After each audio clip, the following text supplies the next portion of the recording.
السلام عليكم ورحمة الله وبركاته. الحمد لله رب العالمين وبه نستعين والصلاة والسلام على النبي الكريم وعلى آلہ وصحبہ اجمعین.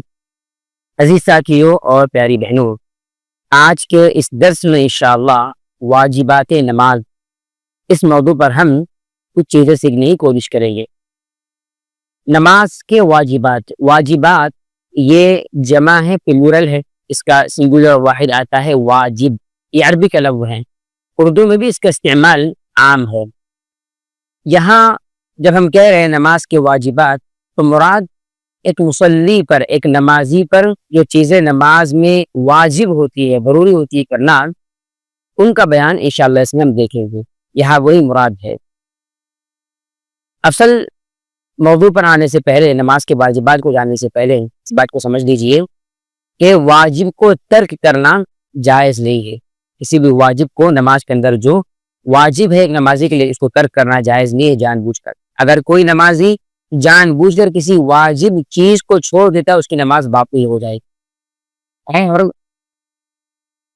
ایک چیز یہ ہے کہ واجب کو ادا کرنے والا اس کو اللہ تعالیٰ کی جانب سے اجر و ثواب بھی ملے گا. ایک اور چیز اس میں یہ بھی اضافہ کر لیجئے کہ رکن اور واجب، ارکان کو آپ نے سنا، یہاں واجبات آپ سن رہے ہیں. کوئی رکن میں اور واجب میں فرق کیا ہے؟ رکن نماز کا کوئی بھی ایسا عمل کہ اگر وہ چھوٹ جائیں تو سجدے سہو سے نماز صحیح نہیں ہوگی، بلکہ اس عمل کو آپ نے ریپیٹ کرنا ہے، دہرانا، اس کو ادا کرنا ہے، پھر آپ نے سجدے سہو کرنا ہے، تب آپ کی نماز صحیح ہوگی. لیکن واجب اگر آپ سے چھوٹ جاتا ہے تو آپ کو اس کو واپس ادا کرنے کی ضرورت نہیں ہے، بلکہ صرف سجدے سہو سے آپ کی نماز مکمل انشاءاللہ ہو جائے گی. یہ یاد رکھیے. نماز کے واجبات اہل علم نے قرآن و حدیث کے دلائل سے جو استنباط کیا ہے، ان کی بنیاد پر بعض اہل علم کے نزدیک نماز کے کل 8 واجبات کے ترتیب کے ساتھ میں انشاءاللہ ہم ان واجبات کو دیکھیں گے. نماز کے واجبات میں پہلا واجب ہے تکبیرات. تکبیرات یہ تکبیر کی جمع ہے. تکبیر یعنی اللہ اکبر کہنا. یہاں مراد وہ ساری تکبیرات ہے جو تکبیر تحریمہ کے علاوہ ہے. تکبیر تحریمہ جو نماز کے شروعات میں ہم کہتے ہیں، نماز کو ہم نے شروع کیا، اللہ اکبر ہم کہتے ہیں، نماز منعقد کرتے ہیں، شروع کرتے ہیں، یہ تکبیر تحریمہ ہے، یہ رکن کے درجے میں ہے. لیکن اس کے علاوہ جو تکبیرات ہیں وہ سارے تکبیرات ایک مصلی اور نمازی کے حق میں واجب کے درجے میں آتی ہے. اس بارے میں صحیح مسلم کی حدیث ہے. ابو ہریرہ حدیث کے راوی کہتے ہیں رسول اللہ صلی اللہ علیہ وسلم نے ارشاد فرمایا لا تبادر الامام، امام کے آگے بڑھنے کی کوشش نہ کرو. وَإِذَا كَبَّرَ فَكَبِّرُوا، جب بھی وہ اللہ اکبر کہے تم بھی اللہ اکبر کہو. وَإِذَا قَالَ وَلَا الضَّالِّينَ فَقُولُوا آمِين، جب وہ سورہ فاتحہ پڑھ کے مکمل کر لیں تم ساتھ میں اس کے آمین کہو. اس حدیث سے واضح ہے کہ تکبیر کہنا ایک نمازی کے حق میں واجب ہے جو تکبیر تحریمہ کے علاوہ ہے. نماز کے واجبات میں دوسرا واجب ہے سمع اللہ لمن حمدہ کہنا. اس بارے میں صحیح بخاری کی حدیث حضرت ابو ہریرہ رضی اللہ عنہ حدیث کے راوی کہتے ہیں رسول اکرم صلی اللہ علیہ وسلم نے ارشاد فرمایا انما جعل الامام لیؤتم بہ، امام کو اس لیے رکھا گیا کہ اس کی اقتداء کی جائے، اس کی پیروی کی جائے. اذا کبر فکبروا، جب اللہ اکبر کہ اللہ اکبر کہو. واذا رکع فرکعوا، جب رکوع کرے رکوع کرو. واذا قال سمع اللہ لمن حمدہ فقولوا ربنا ولک الحمد، جب وہ سمع اللہ لمن حمدہ کہے جو تم ربنا ولک الحمد کہو. حدیث میں واضح ہے کہ امام کے حق میں سمع اللہ لمن حمدہ کہنا ضروری ہے. اب ایک آدمی اگر اکیلے نماز پڑھ رہا ہے تو وہ خود اپنا امام ہے، وہ خود منفرد نماز پڑھ رہا ہے، سمع اللہ لمن حمدہ کہنا اس کے حق میں واجب ہے. اور بعض اہل علم کہتے ہیں اگر انسان امام کے پیچھے نماز پڑھ رہا ہے تو سمع اللہ لمن حمدہ اس کے اوپر سے ساقط ہو جائے گا، وہ ربنا ولک الحمد ہی کہے گا. البتہ امام شافعی رحمہ اللہ کہتے ہیں کہ مقتدی اور امام دونوں بھی سمع اللہ لمن حمدہ کہیں گے. بہرحال یہ ایک واجب ہے. تیسرا واجب ہے نماز کے واجبات میں سے ربنا ولک الحمد کہنا. اب اس کے تعلق سے حدیث وہی دلیل ہے جو آپ کو ابھی سنائی گئی. صحیح بخاری کی یہ روایت ہے، ابو ہریرہ کے راوی ہیں، اللہ کے رسول نے فرمایا کہ امام اسے رکھا گیا تاکہ اس کی اقتداء کی جائے. جب اللہ اکبر کہے تم بھی اللہ اکبر کہو، اور جب وہ رکوع کرے تم رکوع کرو. وَإِذَا قَالَ سَمِعَ اللَّهُ لِمَنْ حَمِدَهُ، جب وہ سمع اللہ لمن حمدہ کہے تو تم کیا کرو؟ ربنا ولک الحمد کہو. ربنا ولک الحمد یہ کہنا کیا ہے؟ واجب ہے. نماز کے واجبات میں چوتھا واجب ہے رکوع میں تسبیح پڑھنا، یعنی سبحان ربی العظیم. اور یاد رکھیے ایک مرتبہ پڑھنا واجب ہے، اس سے زیادہ پڑھیے یہ سنت سے مستحب ہے آپ کے حق میں انشاءاللہ۔ ایسے ہی پانچواں واجب ہے سجدے کے اندر سبحان ربی الاعلی پڑھنا، اور یاد رکھیے دونوں سجدوں کے اندر یہ پڑھنا ضروری ہے، اور ایک مرتبہ پڑھنا واجب ہے، اس سے زائد پڑھنا آپ کے لیے سنت ہے، مستحب ہے انشاءاللہ۔ اس بارے میں حدیث عمر بن عامر الجہنی حدیث کے راوی یہ کہتے ہیں رسول اکرم صلی اللہ علیہ وسلم پر جب فسبح بسم ربک العظیم یہ سورہ واقعہ کی آیت نازل ہوئی تو آپ نے فرمایا اجعلوها فی رکوعکم، تم اس آیت پر عمل کرو اپنے رکوع کے اندر، یعنی سبحان رب العظیم رکوع میں پڑھا کرو۔ اور جب آیت نازل ہوئی سبح اسم ربک الاعلی سورہ اعلیٰ کی پہلی آیت، تو آپ نے فرمایا اجعلوها فی سجودکم، تم اس آیت کو اپنے سجدے کے اندر کر لو، اس پر عمل کرو، یعنی سبحان ربی الاعلی اپنے سجدوں میں پڑھا کرو۔ ایسے ہی آپ صلی اللہ علیہ وسلم سے بھی ثابت ہے کہ آپ صلی اللہ علیہ وسلم اپنے رکوع میں سبحان ربی العظیم پڑھا کرتے تھے اور سجود میں سبحان ربی الاعلی پڑھا کرتے تھے۔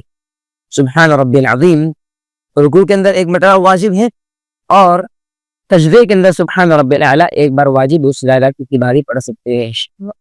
ایسے ہی نماز کے واجبات میں چھٹا واجب ہے دونوں سجدوں کے درمیان جب بیٹھتے ہیں تب رب اغفر لی پڑھنا، اللہ تعالیٰ سے مغفرت کا سوال کرنا۔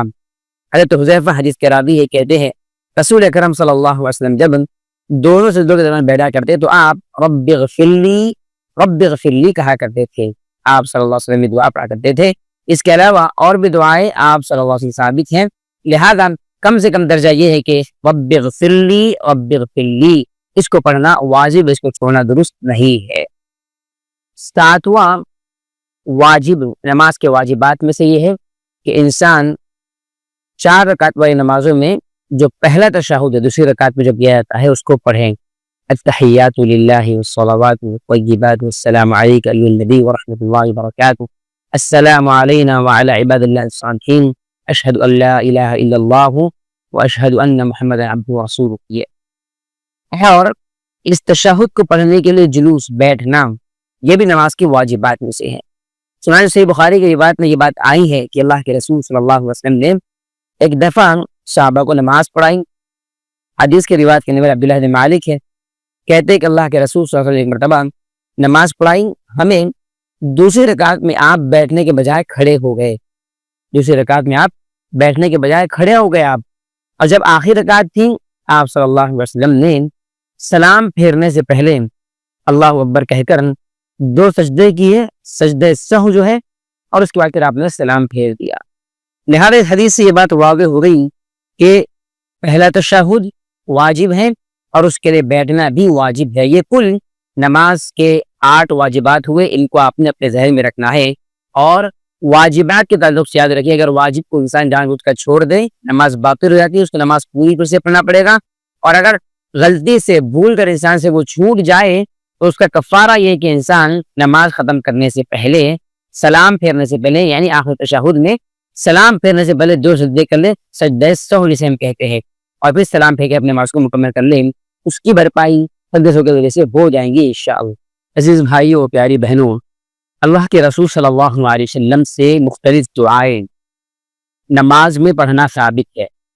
نماز کی مختلف حالتیں ہیں، قیام کی حالت ہے، رکوع کی حالت ہے، سجدے کی حالت ہے، سجدوں کے درمیان بیٹھنے والی کیفیت ہے، جلوس ہے جیسا جو کہتے ہیں، حالت تشہد ہے۔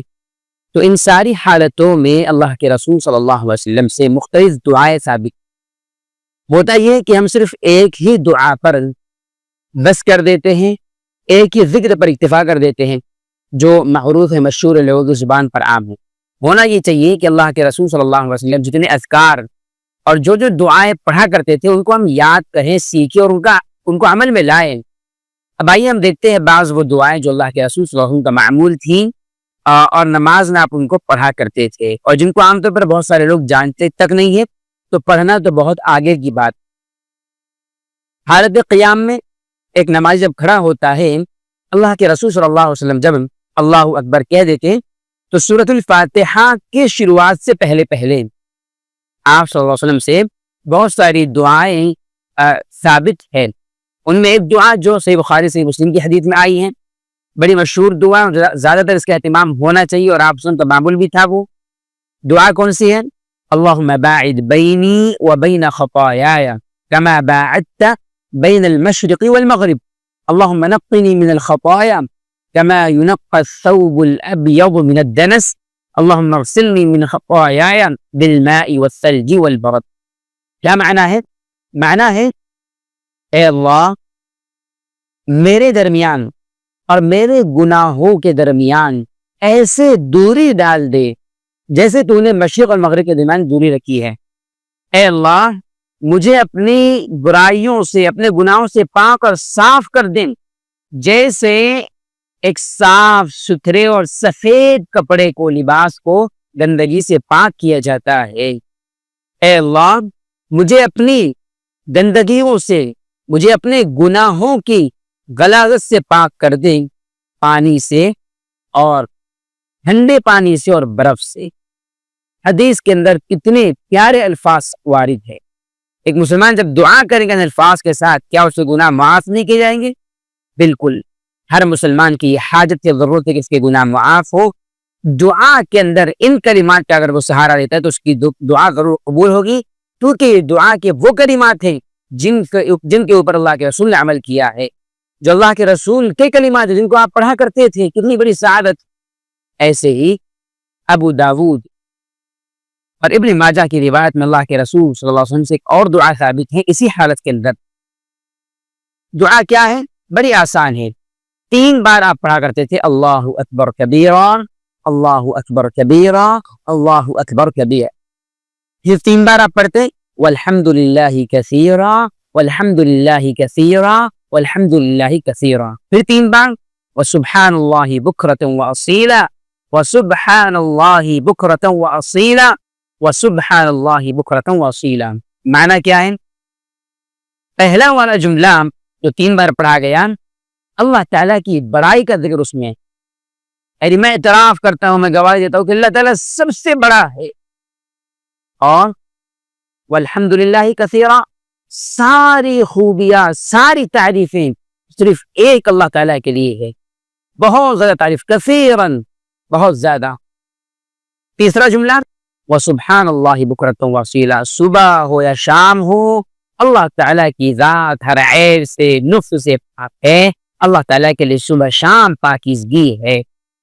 کتنی پیاری یہ دعا ہے، اس کا بھی اہتمام کریے. اللہ کی بڑائی، اس کی تعریف اور اس کی ذات کو ہر عیب اور نقص سے گویا بندہ پاک بیان کر رہا ہے، اللہ کی پاکیزگی بیان کر رہا ہے، وہ تسبیح کر رہا ہے. تکبیر، تحمید، تسبیح تین بھی اس کے اندر آ گئی. پھر ایک اور دعا آپ صلی اللہ علیہ وسلم ثابت ہے، وہ دعا جو لوگوں میں معروف بھی ہے. دعا ہے سبحانک اللہم وبحمدک وتبارک اسمک وتعالی جدک ولا الہ غیرک. بڑی پیاری یہ دعا ہے. سبحانک اللہم، اے اللہ تیری ذات ہر عیب سے پاک، میں ہی برا ہوں، میرے اندر کمیاں اور غلطیاں ہے، تیری ذات ہر عیب سے پاک ہے. وبحمدک، تیرے لیے تعریف ہی تعریف. وتبارک اسمک، تیرا نام بہت بابرکت ہے. کتنا بابرکت ہے کہ اللہ کے نام کے بغیر اگر کوئی کام شروع کیا جائے وہ کام ادھورا نامکمل ہو جاتا ہے، برکت اس میں سے اٹھا لی جاتی ہے. یہ بسم اللہ کہہ کر کوئی کام شروع کرے انسان، کام میں برکت ہی برکت آ جاتی ہے. یہ اللہ کے نام کی برکت. اللہ کے نام کی برکت کیا ہے؟ یہ پوری دنیا کائنات زمین و آسمان اللہ کے نام سے ہی قائم ہے. اس زمین پر اللہ کا نام نہیں لے جائے گا، دنیا کو اللہ تعالیٰ برباد کر دے گا، قیامت کو قائم کر دے گا. اللہ کے نام کی برکت. وتبارک اسمک وتعالی جدک، اللہ تیرا مقام بہت بلند ہے، تیری شان بہت بلند ہے. کتنی بلند ہے؟ اللہ تعالیٰ کی ذات 7 آسمانوں کے اوپر عرش پر مستوی ہے اللہ تعالیٰ. یہ زمین سے آسمان کی دوری، پھر ہر آسمان سے دوسرا آسمان تک کی دوری، یہ پہلے آسمان سے دوسرا آسمان، تیسرا چوتھا، اس طریقے پر یہ تمام کے درمیان میں 500 سال کی مسافت. یعنی 500 سال صرف یہ نہیں کہ پوری، بلکہ زمین سے آسمان، پھر پہلے آسمان سے دوسرا آسمان 500 سال، پھر دوسرے سے تیسرا 500 سال، تیسرے چوتھا 500 سال، پھر عرش بڑی دوری پر قائم ہے. اور پھر اس کے بعد اللہ تعالیٰ عرش پر مستوی. اللہ تعالیٰ کی ذات کتنی بلند. وتعالی جدک، تیرا مقام بلند ہے. ولا الہ غیرک، اے اللہ تیرے سوا کوئی بھی عبادت کے لائق نہیں ہے. جو رب اتنا اونچا، اتنا بلند، اتنا عظیم الشان مقام والا ہو، کیا اس کے علاوہ کوئی اور عبادت کا مستحق ہو سکتا ہے؟ ہرگز نہیں. یہ بھی دعا آپ اس کو پڑھ سکتے ہیں. ایسے ایک دعا آپ صلی اللہ علیہ وسلم ثابت ہے جو بڑی طویل دعا ہے, اس کا بھی اہتمام ہونا چاہیے. آپ صلی اللہ علیہ وسلم اپنے نماز میں اس کو پڑھا کرتے تھے. انی وجہت وجہی للذی فطر السماوات والارض حنیفا وما انا من المشرکین ان صلاتی ونسکی ومحیای ومماتی للہ رب العالمین لا شریک له وبذلك امرت وانا اول المسلمین اللهم انت الملك لا اله الا انت ربی وانا عبدك ظلمت نفسی واعترفت بذنبی فاغفر لي ذنوبي جميعا انه لا يغفر الذنوب الا انت واهدني لاحسن الاخلاق لا يهدي لاحسنها الا انت واصرف عني سيئها لا يصرف عني سيئها الا انت لبيك وسعديك والخير كله في يديك والشر ليس اليك والمهدي من هديك انا بك واليك لا منجأ منك ولا ملجأ الا اليك تبارکت و تعالیت استغفرک و اتوب الیک. ترجمہ کیا ہے اس کا؟ میں دوسروں سے منہ موڑ کر اپنے چہرے کو ایک اللہ تعالیٰ کی جانب کرتا ہوں جو آسمانوں کا اور زمین کا پیدا کرنے والا ہے, حنیف یکسو ہو کر نہیں, وما انا من المشرکین, میں شرک کرنے والوں میں نہیں ہوں. پھر اس کے بعد میری نماز, میری قربانی, میرا جینا مرنا سب اللہ تعالیٰ کے لیے ہے. کون سا اللہ؟ اس سارے جہانوں کا رب, رب العالمین. اور پھر لا شریک اللہ, اس کا کوئی شریک نہیں, اور مجھے اسی توحید کا حکم ملا ہے اور میں سب سے پہلا فرمان بردار ہوں. اور پھر آگے اے اللہ تو ہی بادشاہ ہے, تیرے علاوہ کوئی بات کا لائق نہیں, تو میرا رب ہے, میں تیرا بندہ ہوں, میں نے اپنے آپ پر ظلم کیا, اپنے گناہ کا مجھے اعتراف ہے, میرے گناہ کے اللہ معاف کر دے, سارے گناہوں کو معاف کر. اگر تو گناہوں کو معاف نہ کرے تو اللہ کون معاف کرے گا. اور آگے بندہ کہتا ہے وہدینی لاحسن الاخلاق, اے اللہ اچھی اخلاق کی ہدایت مجھ کو دے. اچھے اخلاق کی ہدایت تیرے علاوہ کوئی اور دے بھی نہیں سکتا ہے, برے اخلاق سے مجھے محفوظ کر دیں, برے اخلاق سے تیرے علاوہ کوئی محفوظ نہیں رکھ سکتا. اور پھر بندہ کہتا ہے اے اللہ میں حاضر ہوں اور تجھ سے اپنی ذات کے لیے نیک تمناؤں کا طالب ہوں, جو تمنا میں کرتا ہوں نیک سارے کی سارے تجھ سے ہی میری امیدیں اور طلب ہیں, تیرے علاوہ کسی اور سے طلب نہیں ہے. سارا خیر تیرے ہاتھ میں ہے, برائی کا تجھ سے کوئی سروکار نہیں ہے, شر ہو یا برائی اس کا تجھ سے کوئی سروکار ہی نہیں. اور ہدایت یافتہ وہی ہے جسے تو ہدایت دے. میں تجھ پر بھروسہ کرتا ہوں اور تجھی سے میں مدد مانگتا ہوں, پناہ چاہتا ہوں, تیرے سوا کوئی پناہ گاہ نہیں ہے, تیرے علاوہ کوئی نجات کا راستہ نہیں ہے, تو بابرکت ہے, تو بلند شان والا ہے. میں تجھ سے اپنے گناہوں کی معافی مانگتا ہوں اور تیرے پاس میں اپنے گناہوں کو لے کر حاضر ہوتا ہوں, معافی مانگنے کے لیے تیری طرف میں رجوع کرتا ہوں. ان دعاؤں کے پڑھنے کے بعد سورۃ الفاتحہ کے آغاز سے پہلے اللہ کے رسول صلی اللہ علیہ وسلم تعوذ کا بھی اہتمام کرتے تھے. تعوذ اور استعاذہ یہ دو نام ہیں ایک ہی چیز کے. ہم کہتے ہیں اعوذ باللہ من الشیطان الرجیم, شیطان سے پناہ مانگنے کے لیے, تو اس کو شارٹ میں جو اس کا نام ہے تعوذ بھی ہے, استعاذہ بھی ہے. تو آپ صلی اللہ علیہ وسلم استعاذہ کا بھی اہتمام کرتے تھے, اور اس کے لیے جو کلمات ثابت ہیں آپ سے یہ بھی ہے اعوذ باللہ السمیع العلیم من الشیطان الرجیم من ہمزہ ونفخہ ونفثہ, یعنی میں اللہ تعالیٰ کی پناہ میں آتا ہوں شیطان مردود کے پھونک سے, اس کے جادو سے اور اس کے وسوسوں سے. ایسے اللہ تعالیٰ کی پناہ میں آتا ہوں جو السمیع العلیم, سننے والا اور جاننے والا ہو. یعنی کتنے لوگ وسوسوں کا شکار ہوتے ہیں نماز میں اور شکایت کرتے ہیں کہ وسوسوں سے ہم بچے کیسے. یہ آپ کا علاج ہے, آپ اس کا اہتمام کریں, معنی کو سمجھتے ہوئے شیطان کے مقابلے میں اللہ کی پناہ حاصل کر لیں. اللہ تعالیٰ کی پناہ حاصل کرنے کے بعد انشاءاللہ وسوسے سے آپ محفوظ ہوگے. وہ اس کا بھی آپ اہتمام کرتے ہیں, اس کا اہتمام کریں. ایسے ہی تعوذ کے طور پر آپ عام اور آسان والے جملے بھی اختیار کر سکتے ہیں جو مشہور ہے, اعوذ باللہ من الشیطان الرجیم, یہ بھی کہہ سکتے ہیں. پھر اس کے بعد سورہ فاتحہ سے پہلے آپ پڑھیں گے بسم اللہ الرحمن الرحیم, اس کو کہتے ہیں تسمیہ یا بسملہ, اس کو بسملہ یا تسمیہ دونوں بھی کہتے ہیں. پھر اس کے بعد سورہ فاتحہ پڑھا جائے گا جو معروف ہے, اور پھر آپ صلی اللہ علیہ وسلم جب رکوع میں جاتے تو رکوع میں بھی آپ سے بہت ساری تسبیحات, بہت ساری دعائیں, بہت سارے اذکار ثابت ہیں, ان کا اہتمام ہونا چاہیے لیکن ہوتا نہیں ہے. مشہور ایک دعا جو لوگوں کی زبان پر عام ہے, اس کا اہتمام کرتے ہیں لوگ, وہ کیا ہے سبحان ربی العظیم. ٹھیک ہے, یہ آپ کا معمول تھا, پڑھنا چاہیے. معنی کیا ہے اس کا؟ سبحان ربی العظیم, میرے رب کی ذات پاکیزہ ہے, ہر عیب سے, ہر نقص سے, ہر کمی سے بالا تر ہے میرے رب کی ذات. العظیم جو عظمتوں والا ہے, جو عظمتوں والا ہے. بہرحال یہ دعا کا آپ اہتمام کرتے تھے, اس کا آپ اہتمام کریں کہ ایک بار تو بہرحال پڑھنا یہ واجب بھی ہے. اس کے علاوہ آپ صلی اللہ علیہ وسلم جو دعائیں پڑھا کرتے تھے ان میں سے ایک دعا یہ بھی ہے, سبوح قدوس رب الملائکۃ والروح.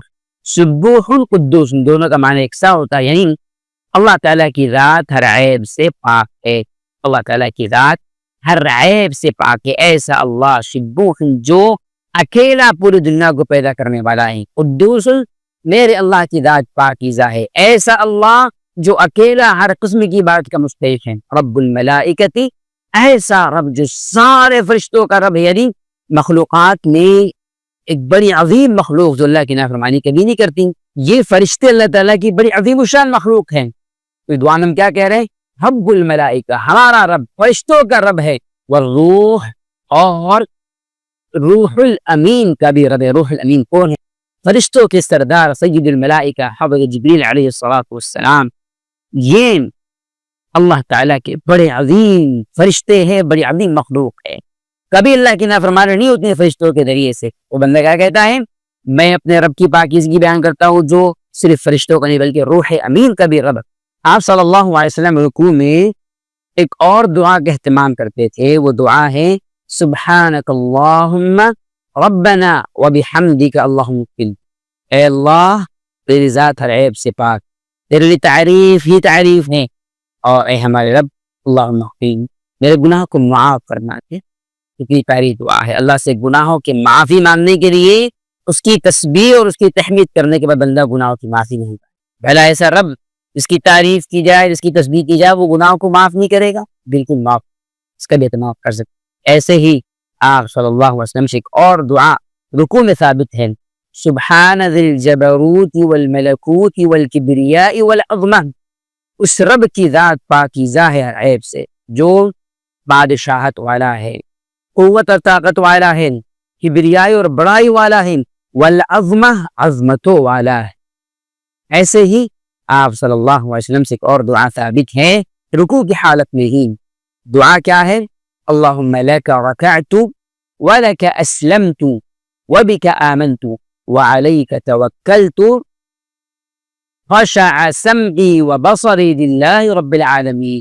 اے اللہ تیرے لیے ہی میں نے رکوع کیا, تیرے لیے میں نے اسلام قبول کیا, تیرے لیے میں اسلام کو مانتا ہوں. یا معنی یہ بھی ہے کہ میں تیرا ہی فرابردار ہوں, اور وبک آمنت, میں تجھ پر ہی ایمان رکھتا ہوں اور تجھ پر ہی میرا بھروسہ ہے. اور خشع سمعی وبصری للہ رب العالمین, میرے کان نے اور میری آنکھوں نے ایسے اللہ تعالیٰ کے لیے ذلت کو اختیار کیا, خشوع کو اختیار کیا. وہ سارے جہانوں کا رب ہے, پالن ہار. یعنی جہاں پورا وجود میرے اللہ کے سامنے کھڑا ہوا, اپنے آپ کو ذلیل میں اللہ کے سامنے کر دیا, میرے کانوں نے بھی میرے آنکھوں نے بھی اللہ کے سامنے اپنے آپ کو ذلیل کر دیا. کتنی پیاری یہ دعا ہے. یہ دعائیں آپ صلی اللہ علیہ وسلم رکوع میں پڑھا کرتے تھے. لہذا سبحان رب العظیم تو پڑھنا آپ کے لیے ضروری ہے. ساتھ میں آپ ان دعاؤں میں سے کسی بھی دعا کو ایڈ کر سکتے ہیں, ان کو پڑھ سکتے ہیں. لہذا مختلف دعائیں مختلف موقع پر پڑھا کریں, کبھی یہ کبھی وہ انشاءاللہ. کبھی تہجد کی نماز اپنی نماز پڑھ رہے ساری دعائیں سدا پڑھ سکتے ہیں, کوئی حرج نہیں جب آپ نماز لمبی کرنا چاہ رہے ہو. تو رکوع سے اٹھنے کے بعد اللہ کے رسول صلی اللہ علیہ وسلم سے بہت ساری دعائیں ثابت ہیں. رکوع سے اٹھتے ہوئے جو دعا پڑھا کرتے تھے وہ ہے سمع اللہ لمن حمدہ. اللہ تعالیٰ نے اپنے اس بندے کی بات کو سن لیا, آواز کو سن لیا جس نے اس کی تعریف. تو یہ بڑے اہم کلمات ہیں, ان کو مقتدی بھی کہیں گا, امام بھی کہے گا. پھر اس کے بعد کی جو حالت ہے قوما, جسے ہم کہتے ہیں اردو میں, عربی میں اس کو قیام ہی کہتے ہیں. یعنی پہلے والا رکوع سے پہلے والا قیام اور رکوع کے بعد والا قیام. تو یہ رکوع کے بعد والا جو قیام ہے, اس میں اللہ کے رسول صلی اللہ علیہ وسلم سے بہت ساری دعائیں ثابت ہیں, ان کا اہتمام ہونا چاہیے. ایک دعا آپ صلی اللہ علیہ وسلم پڑھا کرتے تھے, ربنا ولک الحمد حمدا کثیرا طیبا مبارکا فیہ. یعنی اے ہمارے رب تیرے لیے ہی تعریف ہے, حمدا کثیرا بہت زیادہ تعریف, طیبا پاکیزہ تعریف, مبارکا فیہ جو برکتوں سے بھری ہوئی تعریف ہو, خوب برکتوں والی. کتنے پیارے انداز ہیں, مختصر کلمات ہیں لیکن بڑے جامع انداز میں بندہ اللہ تعالیٰ کی تعریف ان کلمات کے ذریعے. ایسے ہی ایک دعا ثابت ہے, اللہم ربنا ولک الحمد, اے اللہ تو ہمارا رب ہے اور تیرے لیے ہی تعریف. لہذا اس حالت میں بندہ کہے ربنا لک الحمد، یہ بھی صحیح ہے. وہ کہے ربنا ولک الحمد، یہ بھی صحیح ہے. ایسی بندہ کہے اللہم ربنا لک الحمد، یہ بھی صحیح ہے. اللہم ربنا ولک الحمد، یہ بھی انشاءاللہ صحیح.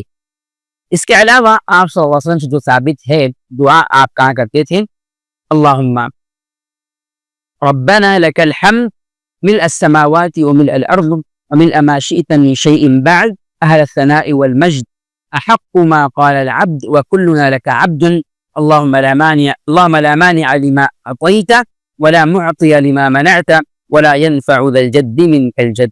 اب اس دعا کا معنی کیا ہے؟ بندہ کہتا ہے اللہم ربنا لک الحمد، اے اللہ تیرے لیے تعریف ہے، ملء السماوات وملء الارض، اتنی تعریف کہ زمین و آسمان بھر جائے اس سے، وملء ما شئت، یعنی جتنی تو چاہے تعریف اتنی تعریف تیرے لیے.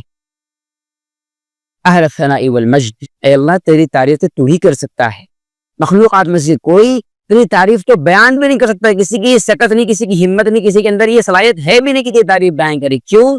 کیونکہ بندوں کی ہمتیں کم ہے، ان کی صلاحیتیں کم ہیں، ان کو تیرے مقام کا صحیح انداز میں علم ہے بھی نہیں، تو بھلے تیری تعریف کیسے کر سکتے ہیں. احق ما قال العبد، اور اے اللہ تو جتنا حقدار ہے تعریفات کا اتنی تیرے لیے تعریفات. اور اے اللہ وکلنا لک عبد، ہم سب کے سب تیرے غلام ہیں، تیرے بندے ہیں، ہماری تیرے سامنے کوئی حیثیت بھی. اور اللہم لا مانع لما اعطیت ولا معطی لما منعت، اے اللہ اس کو تو عطا کرے اسے کوئی محروم نہیں کر سکتا ہے، اور جس کو تو محروم کر دے، جس سے تو روک دے کسی خیر کو، بھلائی کو، رزق کو، تو بھلا اس کو کوئی دے سکتا ہے؟ ظاہر سی بات ہے کوئی نہیں. ولا ينفع ذا الجد منک الجد، اے اللہ کوئی اگر بے نیاز ہو بھی تو تجھ سے بے نیاز نہیں ہو سکتا ہے وہ، اور اگر کوئی بے نیاز ہو بھی تو تجھ سے بے نیاز وہ اپنے آپ کو نہیں کر سکتا ہے. کتنی پیاری دعا ہے.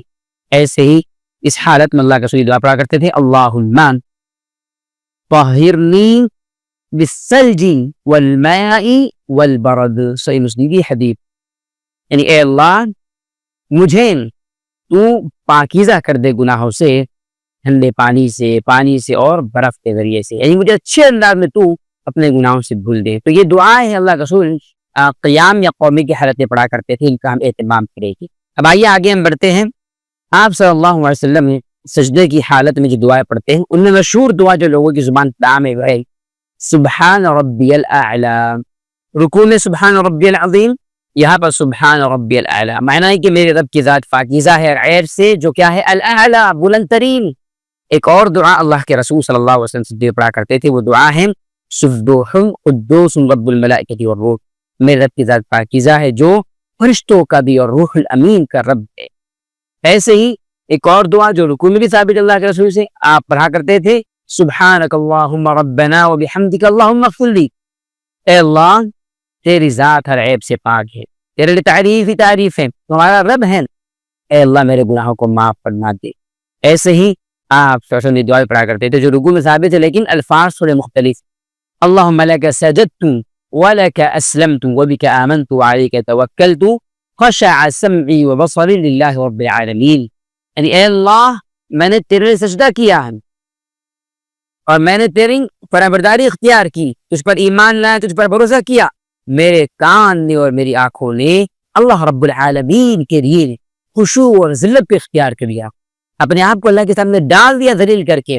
کہ بندہ اللہ کے سامنے اپنے آپ کو ذلیل کرتا ہے تو بندے کو اللہ تعالیٰ اپنی محبت سے، اپنی رضامندی سے نواز دیتا ہے، کیونکہ اللہ تعالیٰ چاہتا ہے کہ بندہ اپنے آپ کو اللہ کے سامنے ذلیل کرے. اللہ تعالیٰ کا مقام چونکہ اونچا ہے، وہ تکبر والا ہے، بڑائی والا ہے. اب جب بڑائی والا ہے تو ہم کیا ہے اس کے سامنے، کچھ حق ہمارے لیے، ہم ذلیل ہے اس کے سامنے. تو یہ ذلت اختیار کرنا اللہ کے سامنے، اپنی ناک کو رگڑنا سجدے میں، یعنی اللہ کے سامنے رکھ دینا ناک کو اپنی، جو انسان کی عزت کی بنیاد ہوتی ہے، انسان سے یہ مقصود اللہ تعالیٰ کے پاس. بہرحال آگے ایک اور دعا اللہ کے رسول سے ثابت ہے، وہ دعا کون سی ہے؟ اللہم اغفر لی ذنبی کلہ دقہ وجلہ واولہ وآخرہ وعلانیتہ وسرہ. یعنی اے اللہ میرے گناہوں کو معاف فرما دے، سارے کے سارے گناہوں کو، دقہ وجلہ چھوٹے ہو کے بڑے ہوں، یا اولہ وآخرہ چاہے پہلے میں نے کیا ہو چاہے بعد میں نے کرنے والا ہوں، اور اے اللہ وہ گناہ جو چھپ کر میں نے کیا ہے اور وہ بھی جو میں نے لوگوں کے بیچ میں علانیہ کیا ہے، اے اللہ سارے گناہوں کو معاف فرما دی۔ ایک اور دعا اللہ کے رسول صلی اللہ علیہ وسلم سجدے کی حالت میں ثابت ہے، وہ دعا کون سی ہے؟ اللہم انی اعوذ برضاک من سخطک وبمعافاتک من عقوبتک واعوذ بک من لا احصی ثناء علیک انت کما اثنیت علی نفسک، یعنی اے اللہ میں تیری ناراضگی نہیں بلکہ رضامندی چاہتا ہوں، اور اے اللہ میں تیری سزا نہیں بلکہ تیری معافی کا طلبگار ہوں۔ گناہ مجھ سے ہو جائے ہوتے ہیں، میں تیرا بندہ ہوں، تو اے اللہ وہاں میں تیری سزا نہیں بلکہ تیری معافی کا امیدوار رہتا ہوں ہمیشہ، کہ تو گناہ بھی ہو جائے تو مجھے معاف کر دے گا۔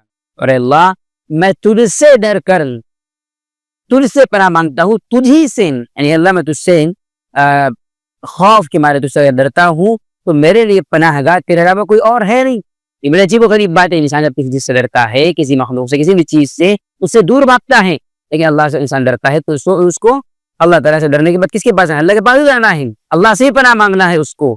تو اعوذ بک من، اے اللہ میں تیری سزاؤں کے مقابلے میں، تیری ناراضگی کے مقابلے میں تجھی سے پناہ مانگتا ہوں، اور میں تیری تعریفات، تیری ثنا، تیری حمد بیان نہیں کر سکتا جیسے تو خود اپنے تعریفات کو بیان کرتا ہے، کیونکہ تو اپنی تعریفات کو بیان کرنے کے لائق ہے، لیکن ہم تیری تعریفات کو بیان نہیں کر سکتے ہیں۔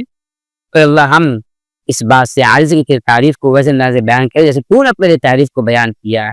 تو یہ دعا ہے جو اللہ کے رسول صلی اللہ علیہ وسلم سجدے کی حالت میں پڑھا کرتے تھے۔ ان میں سے آپ کوئی بھی دعا یاد کریں، خاص طور پر سبحان رب الاعلیٰ تو یاد ہونا ضروری، پڑھنا واجب بھی ایک مرتبہ، لیکن ساتھ ہی ساتھ اگر آپ اضافہ کرنا چاہ رہے ہیں ان دعاؤں میں سے کوئی بھی دعا آپ پڑھ سکتے ہیں، یا اگر آپ کوئی نفل نماز پڑھ رہے ہیں، لمبی نماز آپ کرنا چاہ رہے ہیں، رات کی نماز قیام اللیل تہجد ہیں، تو انشاءاللہ ان دعا کو ساری کی ساری دعا کو آپ پڑھ سکتے ہیں۔ آپ صلی اللہ علیہ وسلم پڑھا کرتے تھے۔ نبی کریم صلی اللہ علیہ وسلم جب دونوں سجدوں کے دوران بیٹھا کرتے تھے تو وہاں آپ اطمینان سے بیٹھتے۔ یہاں پر اکثر لوگوں کے پاس غلطی پائی جاتی، بلکہ اماموں کا بھی حال یہ ہے کہ دونوں سجدوں کے بیچ وہ بیٹھنا نہیں چاہتے، گویا کیا ان کے ساتھ مسئلہ ہے پتہ نہیں۔ بہرحال اس میں بیٹھے اطمینان سے، اور دعائیں وہ پڑھے اللہ کے رسول پڑھا کرتے تھے، اور پڑھے اس کو۔ ایک دعا آپ ثابت ہے، رب اغفر لی رب اغفر لی، اے اللہ میرے گناہوں کو معاف کر دے، اے اللہ میرے گناہوں کو معاف کر دے، ربی اے میرے رب۔ بہرحال یہ بھی آپ پڑھ سکتے ہیں، پڑھنا چاہیے، ضروری ہے۔ اور اسی طریقے پر آپ سے اور بھی دعا ثابت ہے، اللہم اغفر لی وارحمنی وعافنی واہدنی وارزقنی، یہ 5 کلمات آپ نے یاد کر لینا ہے، اور یہ اتنی جامع دعائیں کہ آپ کے لیے دنیا کے آخرت کے سارے فائدے جمع ہو گئے اس کے اندر۔ انسان کیا بولتا ہے، بھئی مجھے رزق کے لیے وظیفہ چاہیے، روزی مجھے حاصل کرنا ہے، مجھے وظیفہ چاہیے۔ دعا کے اندر وظیفہ ہے، جو آپ نماز پڑھے وہاں پر موجود ہے آپ کے لیے نسخہ وظیفہ۔ آپ کو اس مولوی، اس پیر، اس مرشد، اس ولی کے پیچھے بھاگنے کی ضرورت نہیں، جو خرافاتی ہے، جن کو علم نہیں دین کا، یہ آپ کے سامنے وظیفہ ہے۔ کیا ہے؟ اللہم اغفر لی، اے اللہ میرے گناہوں کو معاف کر دے۔ گناہ معاف ہوں گے تب رزق کے دروازے کھلیں گے، گناہ معاف نہیں ہوں گے رزق کے دروازے بند رہیں گے۔ وارحمنی، اللہ رحمت نازل فرما۔ رحمت کیا ہے؟ رزق بھی رحمت کا حصہ ہے، اور شادی نہیں ہو رہی، شادی کا ہونے بھی رحمت کا حصہ ہے، اس طرح سارا خیر رحمت کا حصہ ہے۔ وارحمنی، اللہ رحمت نازل فرما دے۔ اور وعافنی، اے اللہ مجھے عافیت سے نواز۔ عافیت کیا؟ یعنی ہر قسم کے شر سے محفوظ کر دے، دنیا کا شر ہو، آخرت کی لعنت شر ہو، دین کے معاملہ ہو، دنیا کا معاملہ ہو، رزق کا معاملہ ہو، کوئی بھی معاملہ ہو، ہر جگہ پر مجھے عافیت سے نواز۔ کوئی بھی شر، مصیبت، آخرت، آزمائش اس پر تو مت آنے دے، عافیت اسے کہتے ہیں۔ واہدنی، اے اللہ مجھ کو ہدایت سے نواز۔ کس کو ضرورت نہیں ہدایت؟ صحیح اسلام پر عمل کرنے کی سب کو ضرورت ہے، تو یہ بنو۔ آخر میں کیا کہتا ہے؟ ورزقنی، اے اللہ مجھے رزق سے نواز دے۔ یہی تو ہے روزی، رزق، اور رزق میں صرف کھانا پینا شامل نہیں، نے کہا کھانا پینا بھی ہے رزق کا حصہ۔ انسان کے پاس علم نہیں، علم کا ملنا بھی رزق ہے اس کے لیے۔ بارش نہیں ہو رہی، بارش کا ہونا بھی رزق ہے۔ کسی کے پاس اولاد نہیں، اولاد کا ہونا بھی رزق ہے۔ کسی کے پاس بیوی نہیں، شادی نہیں ہو رہی، بیچاری کنوارا بیٹھا ہے منہ لے کے لٹکا کر، اس کو بیوی ملنا بھی کیا ہے؟ رزق اللہ کی طرف سے۔ تو آپ دعا کریے نا، یہ وظیفہ، وہ ٹوٹکا، وہ نسخہ، کیا ضرورت ہے آپ کو؟ یہ پڑھیے آپ دونوں سجدوں کے بیچ۔ یہ بڑا عجیب مسئلہ، اس پر لہٰذا بار بار ہم تنبیہ کرتے ہیں، اس لیے آپ پر بھی ہم نے آپ کے سامنے تنبیہ آپ کو کی۔ کیوں تنبیہ کی کہ اس پر عمل لوگ نہیں کرتے ہیں؟ بہرحال آگے بڑھی۔ یہ دعا کا اہتمام اللہ کے رسول پاک کا کیا کرتے تھے، آپ بھی اس کا اہتمام کریں گے، اور اپنے دوستوں میں، رشتہ داروں میں، سب میں اس طرح کی ساری دعا کا آپ عام کریں۔ اب آگے بڑھیے، اللہ کے رسول صلی اللہ علیہ وسلم تشہد کی حالت میں کون سی دعاؤں کا اہتمام کرتے تھے؟ آئیے ہم دیکھتے ہیں۔ تشہد کی حالت میں اللہ کے رسول صلی اللہ علیہ وسلم سے جو چیزیں ثابت ہے ان کو بھی یاد کرنے کی ضرورت، اور جن لوگوں کو یاد ہے وہ اپنے تلفظ اور اپنے پروننسیشن کو صحیح کریں، اپنی ادائیگی کو درست کریں، کیونکہ بہت ساری مرتبہ کچھ لوگوں کو یاد ہوتی ہے دعائیں لیکن وہ جو ادا کرتے ہیں الفاظ دعاؤں کی وہ صحیح نہیں ہو پاتے، کیونکہ عربک جو ان کا ایکسنٹ ہوتا ہے یا عربی کی جو ادائیگی ان کے پاس صحیح نہیں ہو پاتی، تجوید کہنے نہیں ہوتا ہے، بہت ساری چیزوں کا بغیر یہ مسائل پیدا ہوتے ہیں کہ اس کو صحیح کرے بار بار سن کر پریکٹس کر کے۔ تو آئیے ہم دیکھتے ہیں اللہ کے رسول صلی اللہ علیہ وسلم سے کون سی دعائیں ثابت ہیں۔ ایک تو آپ پڑھا کرتے تھے التحیات للہ والصلوات والطیبات السلام علیک ایھا النبی ورحمۃ اللہ وبرکاتہ السلام علینا وعلی عباد اللہ الصالحین اشہد ان لا الہ الا اللہ واشہد ان محمدا عبدہ ورسولہ۔ اب اس کا ترجمہ کیا ہے؟ التحیات للہ والصلوات والطیبات، تمام قسم کی جانی عبادتیں، مالی عبادتیں اور تمام نمازیں اور صدقات صرف اللہ تعالیٰ کے لیے ہے۔ یہ عبادتیں چاہے کچھ بھی ہو اللہ کے علاوہ کے لیے ادا کرنا جائز نہیں۔ اور پھر السلام علیک ایھا النبی، اے نبی صلی اللہ علیہ وسلم آپ پر سلامتی ہو، ورحمۃ اللہ وبرکاتہ، اللہ کی جانب سے رحمتیں اور برکتیں نازل۔ اب یہاں کلمات پر غور کریں، آگے کا ترجمہ ہم دیکھیں گے، آگے بڑھنے سے پہلے ہم دیکھیں یہاں جو کلمات ہے السلام علیک ایھا النبی، اے نبی آپ پر سلامتی ہو، تو اللہ کے رسول صلی اللہ علیہ وسلم جب موجود تھے تو صحابہ نماز میں ان کلمات کا اہتمام کرتے تھے، لیکن بعض صحابہ اللہ کے رسول کے وفات کے بعد جو ہے اس کو ایسے پڑھا کرتے تھے التحیات للہ والصلوات والطیبات السلام علی النبی ورحمۃ اللہ وبرکاتہ، یعنی نبی پر سلامتی ہو، یعنی ایھا النبی، اے نبی، اس کو کٹ کر دیتے تھے السلام علی النبی ورحمۃ اللہ وبرکاتہ۔ تو ٹھیک ہے، اس کی بھی گنجائش ہے اور یہ بھی صحیح ہے کیونکہ اللہ کے رسول کے الفاظ ثابت ہیں، ان الفاظ کو تبدیل کرنا درست نہیں ہے، اور یہی زیادہ راجح اور زیادہ صحیح ہے کہ جو کلمات اللہ کے رسول کو ملتے ہیں دعاؤں میں اذکار میں ان کو تبدیل نہیں کرنا چاہیے۔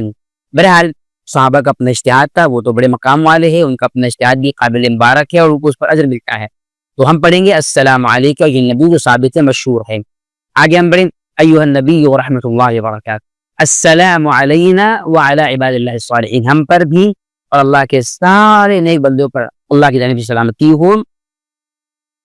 اشہد ان لا الہ الا اللہ واشہد ان محمدا عبدہ ورسولہ، میں گواہی دیتا ہوں اس بات کی کہ اللہ تعالیٰ کے سوا کوئی بات کے لائق نہیں ہے، اور اس بات کا بھی میں گواہ ہوں، گواہی دیتا ہوں کہ محمد صلی اللہ علیہ وسلم اللہ کے رسول۔ ایسے ہی اس کے بعد اللہ کے نبی کریم صلی اللہ علیہ وسلم جو پڑھا کرتے تھے وہ ہے درود ابراہیمی، اس میں دو کلمات ہیں اللہم صلی علی محمد وعلی آل محمد کما صلیت علی ابراہیم وعلی آل ابراہیم انک حمید مجید، اللہم بارک علی محمد وعلی آل محمد کما بارکت علی ابراہیم وعلی آل ابراہیم انک حمید مجید۔ آپ صلی اللہ علیہ وسلم سے یہ درود ثابت۔ اس کا معنی کیا ہے؟ اللہم صلی علی محمد وعلی آل محمد، اے اللہ ہم تجھ سے سوال کرتے ہیں کہ تو محمد صلی اللہ علیہ وسلم پر برکتیں نازل فرما، اور آل محمد یعنی خاندان محمد پر ہی برکتیں نازل فرما، جیسے تو نے ابراہیم علیہ السلام پر اور آل ابراہیم پر، ابراہیم کے خاندان پر برکتیں نازل فرمائی، ایسے ہی انک حمید مجید، بے شک تو تعریفوں کے قابل ہے، مجید تو بزرگی والا ہے، ٹھیک ہے صحیح۔ اللہم بارک علی محمد، اے اللہ محمد صلی اللہ علیہ وسلم پر برکتیں نازل فرما اور آل محمد پر بھی برکتیں نازل فرما، ایسے تو نے ابراہیم علیہ السلام پر اور آل ابراہیم پر برکتیں نازل فرمائی، بے شک تو قابل تعریف بھی ہیں اور تو بزرگی اور بڑے مقام والا بھی ہے۔ ایسے ہی مشہور دعا جو آپ سے پڑھا کرتے تھے، آپ نے تعلیم دی اس کی، اللہم انی ظلمت نفسی ظلما کثیرا ولا یغفر الذنوب الا انت فاغفر لی مغفرۃ من عندک وارحمنی انک انت الغفور الرحیم۔ یہ دعا صحیح بخاری کی ہے، اللہم انی ظلمت نفسی ظلما کثیرا، اے اللہ میں نے اپنے آپ پر بہت زیادہ ظلم کیا ہے اور تیرے علاوہ کوئی گناہ کو معاف کرنے والا نہیں، لہذا میری مغفرت فرما دے اپنی جانب سے اور مجھ پر رحمتیں نازل فرما، مجھ پر رحم فرما دے، بے شک تو ہی معاف کرنے والا ہے اور رحمتیں نازل کرنے والا ہے۔ اللہ کے رسول صلی اللہ علیہ وسلم درود پڑھنے کے بعد یہ بھی کہا کرتے تھے احسن الکلام کلام اللہ واحسن الہدی ہدی محمد صلی اللہ علیہ وسلم، یہ تشہد کی حالت میں آخری قاعدے کے اندر۔ اس کے علاوہ آپ صلی اللہ علیہ وسلم سے اور بھی دعائیں ثابت ہیں، جیسے آپ کہا کرتے تھے اللہم انی اعوذ بک من عذاب جهنم ومن عذاب القبر وأعوذ بك من فتنة المحيا والممات ومن شر فتنة المسيح الدجال. صحیح بخاری صحیح مسلم کی حدیث ہے. اس میں آپ نے دعا کرتے ہوئے کیا کہا؟ اے اللہ میں عذاب قبر اور عذاب جہنم سے تیری پناہ مانگتا ہوں، اور اے اللہ زندگی اور موت کے فتنوں سے میں تیری پناہ میں آتا ہوں، اور اے اللہ مسیح الدجال یعنی دجال جو بہت بڑا فتنہ ہے اس کے شر سے میں تیری پناہ میں آتا ہوں. آپ صلی اللہ علیہ وسلم ایک اور دعا مانگا کرتے ہیں. کون سی دعا ہے؟ اللہم انی اعوذ بک من المأثم والمغرم. اے اللہ گناہوں سے بھی میں تیری پناہ میں آتا ہوں اور قرض کے بوجھ سے بھی میں تیری پناہ میں آتا ہوں. اب دیکھیے وہ پہلے والی دعا اور یہ دعا کتنا زیادہ عظیم فائدہ انسان کے اس کے اندر ہے. یعنی انسان زندگی اور موت کے فتنے کے مقابلے میں، دجال کے فتنے کے مقابلے میں، عذاب قبر عذاب جہنم کے مقابلے میں اللہ تعالیٰ کی پناہ حاصل کر رہا ہے، اس کی حفاظت مانگ رہا ہے اللہ تعالیٰ سے. قرض کے بوجھ کے نیچے کتنے لوگ دبے ہوتے ہیں، وہ چاہتے ہیں ان کو نسخہ ملے. یہ نسخہ آپ کے لیے، یہ دعا کا اہتمام کریے. ایسے ہی آپ صلی اللہ علیہ وسلم ایک دعا پڑھتے تھے، رب اغفر لی ما قدمت وما اخرت وما اسررت وما اعلنت وما انت اعلم منی به انت المقدم وانت المؤخر لا الہ الا انت. اللہ میرے گناہ کو معاف کر فرما دے، جو پہلے میں نے کیا، جو بعد میں کرنے والا ہوں یا لیٹ کیا، اور جو میں نے چھپ کر کیا، جو کھلے انداز میں نے کیا، اور ہر اس گناہ کو اللہ معاف کر دے جس کا علم تیرے پاس ہے لیکن میرے پاس نہیں ہے.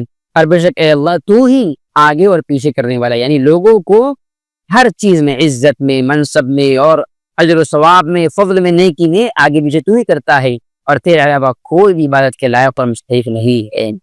اس کے علاوہ آپ صلی اللہ علیہ وسلم یہ دعا بھی پڑھا کرتے تھے، اللہم انی اسألک یا اللہ بأنک الواحد الاحد الصمد الذي لم يلد ولم يولد ولم يكن له كفوا احد ان تغفر لي ذنوبی انک انت الغفور الرحیم. اے اللہ میں تجھ سے سوال کرتا ہوں اس بات کا وسیلہ لگا کر کہ تو ہی اللہ ہے.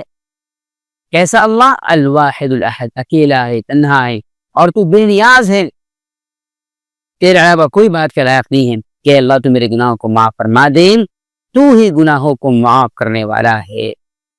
اللہ کے رسول صلی اللہ علیہ وسلم تشہد کی حالت میں ایک اور دعا پڑھتے تھے، بڑی پیاری دعا ہے، اس کو آپ یاد کریں. دعا کیا ہے؟ اللہم انی اسألک یا اللہ بأنک الواحد الاحد الصمد الذي لم يلد ولم يولد ولم يكن له كفوا احد ان تغفر لي ذنوبی انک انت الغفور الرحیم.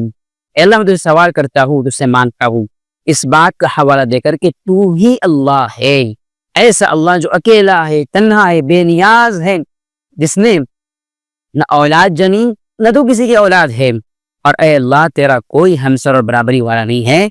اے اللہ ان کلمات کا، ان تیری تعریفات کا سارا وسیلہ لگا کر اس میں سوال کرتا ہوں، اس بات کا سوال ہو کہ تو میرے سارے گناہوں کو معاف فرما دے، بے شک تو ہی گناہوں کو معاف کرنے والا اور رحم کرنے والا ہے. یہ بعض دعائیں ہیں، اس کے علاوہ اور بھی دعائیں اللہ کی وسعت ہیں. آپ ان دعا کو یاد کریں اور اپنی نماز میں ان دعاؤں کے پڑھنے کا معمول بنائے، عادت بنائیں. انشاءاللہ اس کے ایسے فائدے آپ کو حاصل ہوں گے، آپ کیسے بھول کر سکتے ہیں. اس کے علاوہ آپ صلی اللہ علیہ وسلم نماز جب ختم ہوتی اس کے بعد بہت ساری دعائیں پڑھا کرتے تھے. انشاءاللہ پھر کبھی ان کو ہم سیکھیں گے. اللہ آپ کو ہم کو نیک عمل کی توفیق دے، سنت کے اوپر نماز پڑھنے والا بنائے، نماز میں اخلاص دے. السلام علیکم.